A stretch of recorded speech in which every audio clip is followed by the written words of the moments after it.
স্বাগত জানাচ্ছি একাত্তর জার্নালের সঙ্গে আছি আমি মাহবুব হাসান। সংবাদ পর্যালোচনা ভিত্তিক নিয়মিত এই অনুষ্ঠানে আমরা খবরের নানান বিশ্লেষণ করি। পত্রপত্রিকায়, টেলিভিশন, ডিজিটাল মিডিয়া এবং নিউজ পোর্টালে যেসব খবর শিরোনাম হয়ে থাকে তা আমরা জানিয়ে দিই। সেই খবরের সঙ্গে যুক্ত মানুষদের আমরা সংযুক্ত করি আমাদের আলোচনার টেবিলে। আমাদের স্টুডিও এবং অনলাইনে যুক্ত থাকা অতিথিরা সেসব খবরের গভীরে ঢোকেন। আজ আমার সঙ্গে আছেন সিনিয়র সাংবাদিক জিয়াউল কবির সুমন। আপনাকে স্বাগত জানাচ্ছি। ধন্যবাদ আপনাকে। দর্শক, বিভিন্ন সময়ে খবর পর্যালোচনায় আরও অতিথি পর্যায়ক্রমে যুক্ত হবেন আমাদের সঙ্গে, তখন তাদেরকে পরিচয় করিয়ে দেব। বিএনপির অঙ্গীকার খুব পরিষ্কার, স্বাধীন গণমাধ্যম তৈরি করতে চায় মির্জা ফখরুল ইসলাম আলমগীরের একটা মন্তব্য। জিয়াউল কবির সুমন, শুরুতে এটা একটু আলোচনা করে নিতে চাই আমরা। সেখানে মির্জা ফখরুল ইসলাম আলমগীর বলেছেন যে সাংবাদিকদের অনেকগুলো ইউনিয়ন আছে, আবার দুই দলের দুই ভাগ তিন ভাগ আছে, তারা নিজেরাই দলীয় হয়ে যাচ্ছে। রাজনৈতিক দলগুলো কাউকে পকেটে নিতে চায় না, কিন্তু তারা যদি পকেটে ঢুকে যায় সেটা বড় সমস্যা।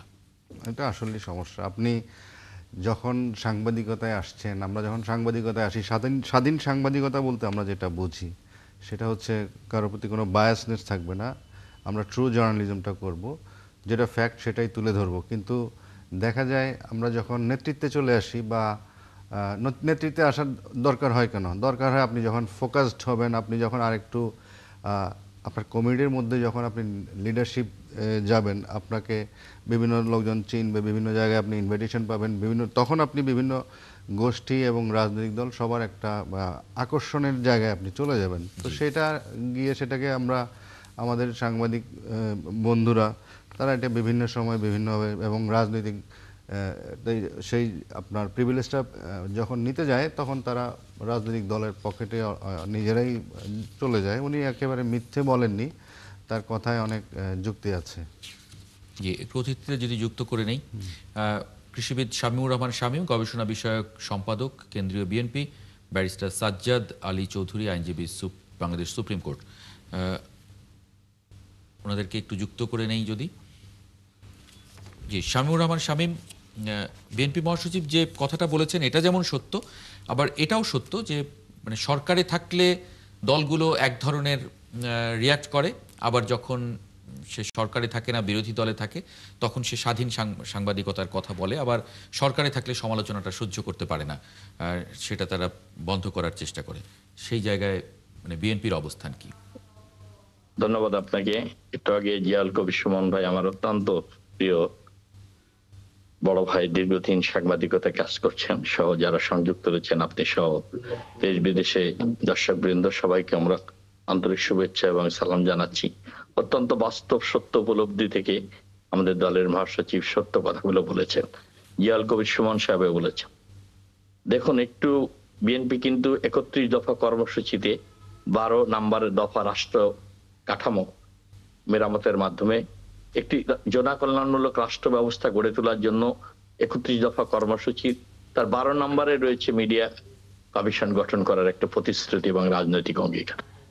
বিএনপি সবসময় গণমাধ্যমের স্বাধীনতায় বিশ্বাসী এবং স্বচ্ছতা, জবাবদিহিতা, বস্তুনিষ্ঠতায় বিশ্বাসী। সংবাদপত্রের স্বাধীনতার ক্ষেত্রে, গণমাধ্যমের স্বাধীনতার ক্ষেত্রে, যে 91 থেকে দেখুন, দেশনেত্রী বেগম খালেদা জিয়া যতবার রাষ্ট্রীয় ক্ষমতা এসেছেন, 3 বার প্রধানমন্ত্রী ছিলেন।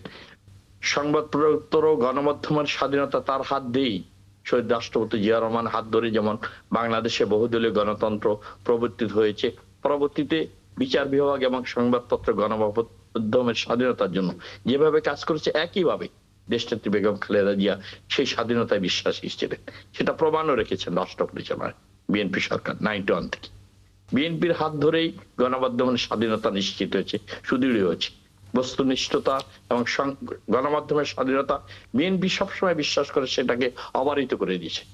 বিগত সরকারের সাথে তুলনা করলে সেটা দুটি শাসন ব্যবস্থাকে আপনার প্রকটভাবে দৃশ্যমান হবে। এই কার আমলে সংবাদপত্রের গণমাধ্যমের স্বাধীনতা ভোগ করেছে, এটা জাতির কাছে স্পষ্ট প্রতীয়মান হয়েছে। আজকের বিএনপি কিন্তু নিশ্চিত ভাবে বলেছে, দেখেন এই 12 দফাতে বলেছে আপনার গণমাধ্যমের অবক্ষয় প্রাপ্ত বিগত 17 বছরে এই গণমাধ্যমের বস্তুনিষ্ঠতা, স্বাধীনতা, সততা নিশ্চিত করে আজকে গণমাধ্যমকে নতুন করে মানুষের কল্যাণে ফিরে আসার একটা প্রতিশ্রুতি, অঙ্গীকার বিএনপি এই 31 দফা কর্মসূচিতে উল্লেখ করেছেন। 12 নম্বর দফা। এখানে সেখানে আপনি দেখেন আপনার ডিজিটাল আরেকবার একটু ফিরবো।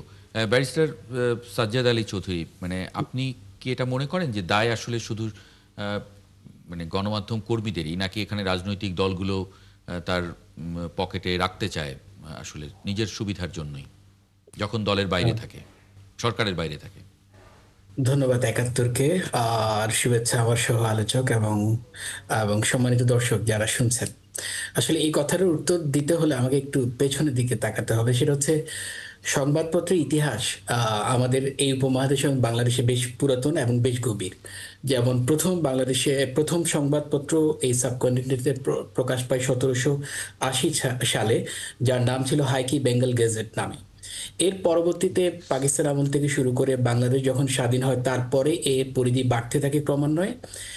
এবং এই স্বাধীনতা, বাংলাদেশের স্বাধীন হওয়ার পর প্রেস এবং সংবাদপত্রের জন্য সময়ে সময়ে বিভিন্ন আইন পাস করে তৎকালীন গভর্নমেন্টগুলো আজ পর্যন্ত। যেমন ধরেন, প্রথম যে 1973 সালে যে আইনটা করে সেটা হচ্ছে the printing press and publication declaration and registration act. এরপরে করে দ্য প্রেস কাউন্সিল অ্যাক্ট 1974। এরপরে দেখবেন টিভিগুলোর জন্য করে বাংলাদেশ টেলিকমিউনিকেশন অ্যাক্ট 2001। এরপরে ন্যাশনাল ব্রডকাস্ট পলিসি করে 2014 সালে। এইভাবে করে লাস্ট যখন করেন সাইবার সিকিউরিটি অ্যাক্ট 2023 সালে। পরবর্তীতে সাংবাদিকদের এবং মানুষদের বিভিন্নভাবে নির্যাতিত হওয়ার কারণে এটা বাতিল করা হয়, এবং সর্বশেষ এই সরকার এসে যে অধ্যাদেশটা করে সেটা হচ্ছে সাইবার সুরক্ষা অধ্যাদেশ 2005।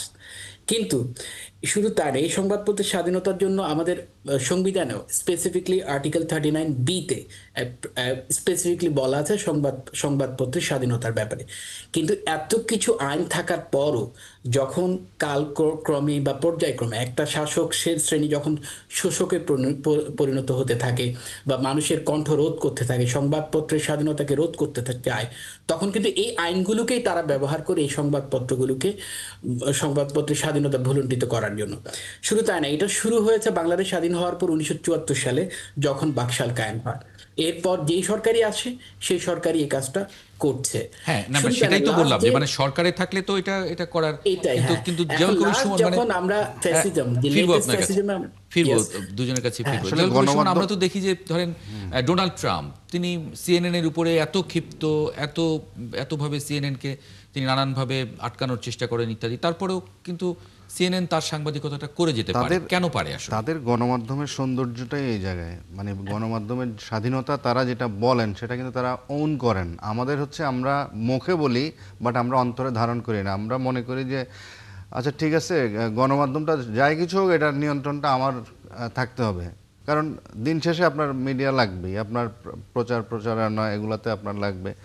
আপনার দেখেন 6 মাস হয়ে গেছে গণমাধ্যম, 7-8 মাস এই গণমাধ্যম সংস্কার কমিশনের যে রিপোর্ট, যেগুলো মোট মার্চ মাসে হয়েছিল, তো তারা জমা দিয়েছেনও কিন্তু অনেক আগে, বেশ আগে, কিন্তু এখন পর্যন্ত গণমাধ্যম সংস্কার কমিশনের যেই সুপারিশগুলো সেগুলো কিন্তু বাস্তবায়নের কিন্তু কোনো নামগন্ধ দেখা যাচ্ছে না। যেটা সেখানে 7টা কার্যধারা ছিল, সেটা ছিল টিভি, নিউজ পেপার এবং অনলাইনের উপরে তাদের যে বিদ্যমান যে কাঠামো, এগুলো পর্যালোচনা করা, স্বাধীন সাংবাদিকতার ক্ষেত্রে বাধা কি আছে, তারপরে সরকারি, বেসরকারি এবং গোষ্ঠীকেন্দ্রিক যে চাপগুলো, এগুলো কী কী সেটা নির্ণয় করা, তারপরে এই রিলেটেড যে আইন সেটা কিভাবে সংস্কার করা যায়, তারপরে প্রতিযোগিতামূলক একটা পরিবেশ সৃষ্টি, মানে এগুলো, তারপরে মান উন্নীত করার জন্য প্রশিক্ষণ, তারপর আত্মনিয়ন্ত্রণ ব্যবস্থা, আপনি সেলফ সেন্সরশিপ যেটা, সেটা নিজেরা কিভাবে কি করা যায় একটা জবাবদিহিতার মধ্যে রেখে। কিন্তু আসলে কি সেগুলো হচ্ছে? মানে আমরা কিছু কার্যধারা দিয়ে দিলাম, মিটিং করলাম, সুপারিশও দিলাম, কিন্তু এগুলো এক্সিকিউশনের কোনো নামগন্ধ দেখা যাচ্ছে না। যেটা আপনার দেখেন, আর্থিক একটা গণমাধ্যমে বিশেষ করে 35,000 টাকার একটা প্রস্তাব করা হয়েছে। এটা বাংলাদেশের প্রেক্ষিতে এটা সম্ভব কিনা এটা মালিকরা বলতে পারবেন, যে ন্যূনতম বেতন 35,000 টাকা হওয়া উচিত। তারপরে স্যালারি স্ট্রাকচারের ক্ষেত্রে বললাম, তারপরে আপনার যেই সিকিউরিটির বিষয় আছে, তারপরে চাকরির স্থায়িত্ব, আপনি চাকরির অনিশ্চিত, বিশেষ করে গণমাধ্যমের চাকরিগুলো। তো এই বিষয়গুলো, এগুলো কিন্তু আপনার গণমাধ্যম প্রতিনিয়তই ফেস করছে। তো এই জায়গাগুলোতে অ্যাড্রেস করে এখানে সব রাজনৈতিক দলগুলোকে সমন্বয় করে তাদের যেই মানে ভিতরের যে জিনিসটা, সেটাকে আমার মনে হয় মানে মুখে না বলে তারা অন্তর দিয়ে ধারণ করে গণমাধ্যমকে। আপনি আরেকটা জিনিস ইন্টারেস্টিং, আপনি দেখেন এই সেখানে কিন্তু একটা সুপারিশ আছে যে বিটিভি এবং বেতারকে স্বায়ত্তশাসন দেওয়া হবে, অথচ বিটিভি দেখেন অলরেডি 2 দিন তারা কিন্তু মানববন্ধন করেছে, তারা স্বায়ত্তশাসন চায় না। বুঝতে পেরেছেন মানে গণমাধ্যমের মজাটা কোথায়? তো এই জিনিসগুলো আমরা মানে প্রতিনিয়তই ফেস করছি। সামনে কি হবে এটা পরবর্তী সরকার তারাই ভালো বলতে পারবেন, যারা গণমাধ্যমকে নিয়ে চিন্তা ভাবনা করবেন।